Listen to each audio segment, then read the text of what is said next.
This afternoon, Governor Brian Kemp is giving an update on the state's fight against the coronavirus. But like many other states, health officials warn our hospitals may soon run out of space. More than 2,500 people are actively seeking medical care for the virus. After peaking again last week, the Georgia Department of Public Health reports that Georgia was up more than 4,800 new cases yesterday. That is now our second highest date since the pandemic began. Joe Ripley has more on proposed solutions to the shortage. Amid progress on the vaccine front, Georgia hospitals are now bracing for an increase in COVID-19 patients. A post-holiday spike in cases led to an increased demand in testing.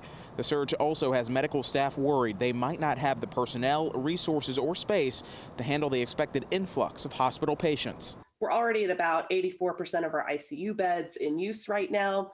And so we just want to keep an eye on what's going on with those hospital admissions. Georgia recorded its highest number of hospitalizations, just over 2,500 since August 20th, a 30% increase in the last 2 weeks. ICU bed availability is dropping dangerously low in suburban and rural parts of the state.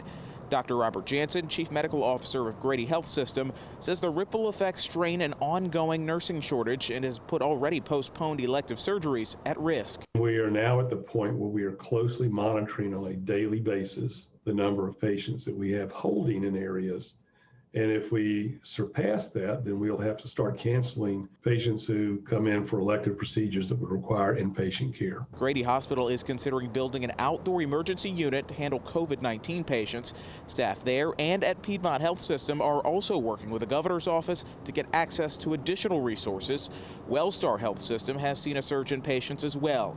It says it plans to increase the number of staffed ICU beds as needed to meet increasing demand. Health experts say hospitalizations usually lag a couple of weeks behind case spikes, and then deaths generally follow after that, about a week later.